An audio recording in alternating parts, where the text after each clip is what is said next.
100 лет на страже законности и правопорядка. Сегодня свой профессиональный праздник отмечают сотрудники полиции. Российские актеры дают спектакль в Сибае. Билеты нельзя было купить, но можно было получить бесплатно. Чуть более 3 недель осталось до окончания срока уплаты имущественных налогов. Сотрудники инспекции проводят акции «Дни открытых дверей». А теперь об этом и другом более подробно. В эфире новости, в студии Ляна Кириллова. Здравствуйте. Пьяные драки, кражи, семейные скандалы, факты мошенничества. Ежедневно в дежурную часть городской полиции поступают десятки звонков от населения, которые ждут помощи и надеются на быстрое реагирование людей в погонах. Но сегодня много звонков поступает со словами благодарности и поздравлений. Ведь именно сегодня, 10 ноября, отмечается День работника органов внутренних дел. Торжественное мероприятие по этому поводу прошло во второй половине дня в Центре детского творчества. Вместо просьб о помощи и показаний свидетелей сегодня они слушают торжественные гимны Российской Федерации и Республики Башкортостан. И повод для этого самый, что ни на есть, уважаемый – 100 лет органам внутренних дел России. А потому хоть ненадолго можно позабыть о выездах на место происшествия, погонях и задержаниях, а просто в праздничной обстановке отдохнуть и получить заслуженные награды. В своем поздравительном слове начальник отдела МВД России по городу Сибай Константин Котелевский отметил, что День полиции давно перерос рамки ведомственного праздника и на сегодняшний день является по-настоящему всенародным. С Днем работника органов внутренних дел сибайских полицейских поздравили и представители администрации. Сегодня вы работаете в новых условиях, когда во все сферы жизнедеятельности нашего общества внедряются информационные технологии. И мы уже говорим о цифровой экономике, когда все чаще правонарушения совершаются в виртуальном пространстве. Но несмотря на бурное развитие техники и технологий, главное в работе органов внутренних дел осталось неизменным – это профессионализм и мастерство сотрудников органов внутренних дел. В докладе заместителя главы города по экономике Наиля Халиуллина прозвучали и цифры. За 10 месяцев текущего года в Сибае совершено 945 преступлений. Это меньше, чем за аналогичный период прошлого года. Но беспокойство вызывает рост тяжких и особо тяжких дел. Среди положительных моментов – рост общей раскрываемости преступлений. По завершению выступления состоялось награждение отличившихся полицейских почетными грамотами Совета городского округа. Среди них старший лейтенант внутренней службы Газинур Кутушев, старшина полиции Руслан Кусимов, старший лейтенант Альфида Бубакирова, лейтенант Ринат Каипкулов, старший лейтенант Артур Манапов, лейтенант Ринат Кельдибаев и старший лейтенант Гульфия Ихсанова. Конечно же, в этот праздничный день не забыли и про ветеранов органов внутренних дел. Почетные грамоты отдела и Совета ветеранов полиции были вручены Владимиру Борисовичу Макарову в связи с 50-летним юбилеем и Зуфару Ильтузаровичу Галееву в связи с 60-летним юбилеем.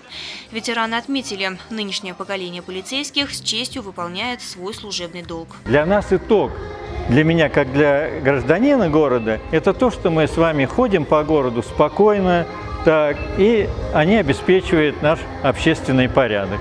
То есть самое главное – спокойствие для горожан.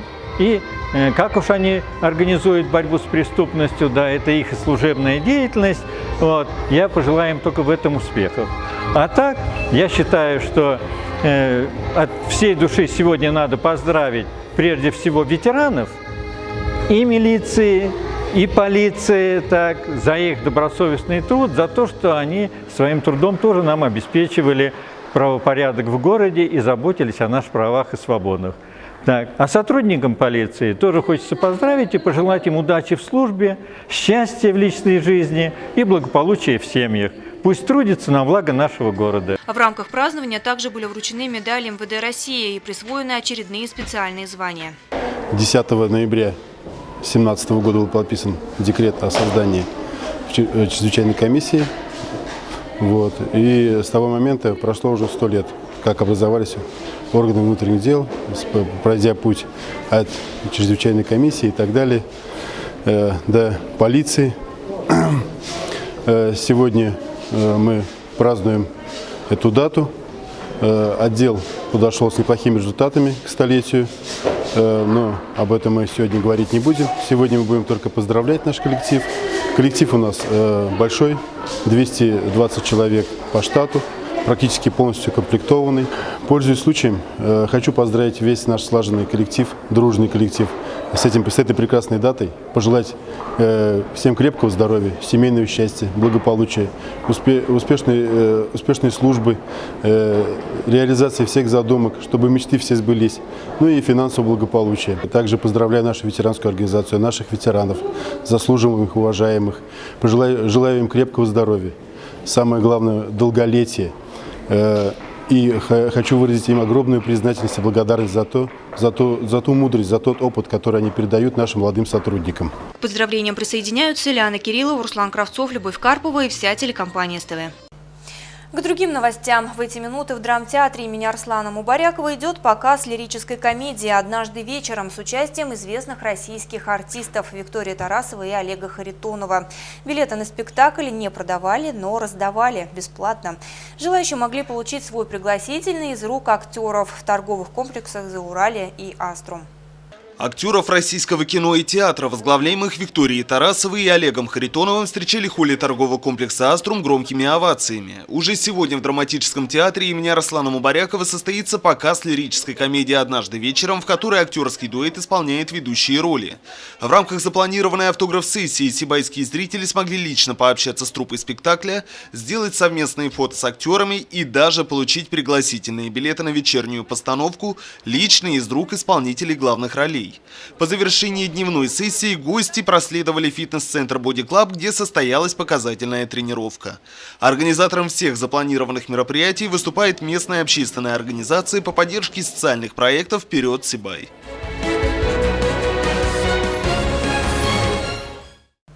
Прошел октябрь, а вместе с ним завершились и сельскохозяйственные ярмарки, которые проходили на центральной площади города. Между тем, у горожан еще осталась возможность запастись всем необходимым на зиму. Каждую субботу ноября на территории оптово-розничной базы «Зумара» проходят ярмарки. Подробнее в специальном интервью в нашей программе.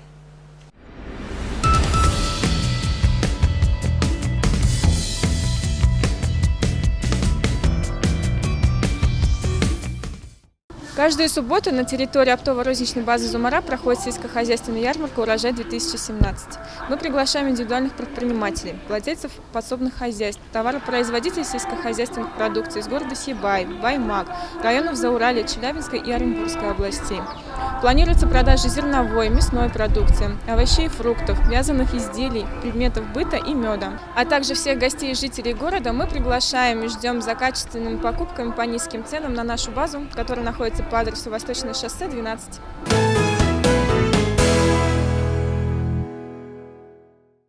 И последнее. Близится срок уплаты имущественных налогов физическими лицами. Для большего информационного охвата населения налоговики нашего города организовали раздачу памяток в людных местах Сибая.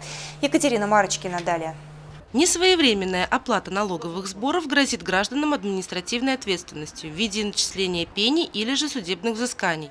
Бывают случаи, когда налогоплательщик не получил уведомления от инспекции и потому не произвел уплату какого-либо налога. Одной из причин может быть, что общая сумма по налогам, обязательным для уплаты, составляет менее 100 рублей. В таком случае уведомления не высылаются. В случае возникновения вопроса специалисты рекомендуют напрямую обращаться в инспекцию либо воспользоваться современными методами. Уважаемые налогоплательщики, хотелось бы напомнить о сроках уплаты имущественных налогов физических лиц, а именно транспортный налог, земельный налог и налог на имущество, который наступает 1 декабря 2017 года.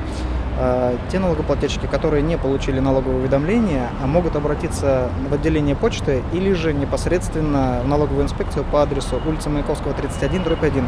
Особое внимание хотелось бы обратить налогоплательщиков, пользователей личного кабинета физических лиц. Те, кто зарегистрирован в данном сервисе, в электронном виде получают налоговое уведомление, в бумажном виде им не рассылается. Если пользователь личного кабинета по какой-либо причине не может попасть на свою страничку, необходимо будет обратиться в налоговую инспекцию за обновлением своего пароля логина или же для получения самого налогового уведомления. Пользователи портала государственных услуг могут также со своим паролем и логином от портала государственных услуг зайти в личный кабинет налогоплательщика физического лица и оттуда получить всю полную информацию. В эти дни сотрудниками Федеральной налоговой службы по городу Сибай организована раздача информационных листовок. В буклетах можно найти нужную информацию о налоговых уведомлениях, средствах их получения, методах комфортной оплаты, которые не потребуют много времени. Уважаемые налогоплательщики, хотелось бы обратить ваше внимание о том, что у нас 10 ноября с 8 утра до 8 вечера и 11 ноября с 9 утра до 3 дня будут проводиться дни открытых дверей по имущественным налогам физических лиц. Если у вас возникли вопросы по уведомлениям или вы что-то не получили, можете обратиться непосредственно к нам по адресу Маяковского, 31/1. Не стоит забывать, что содействие органам власти, законопослушность и исполнение своей гражданской обязанности – это условия для стабильного развития общества. Екатерина Марочкина, Руслан Кравцов, Гульгина Раскильдина, телекомпания СТВ. И это вся информация на сегодня. Хороших вам выходных и увидимся.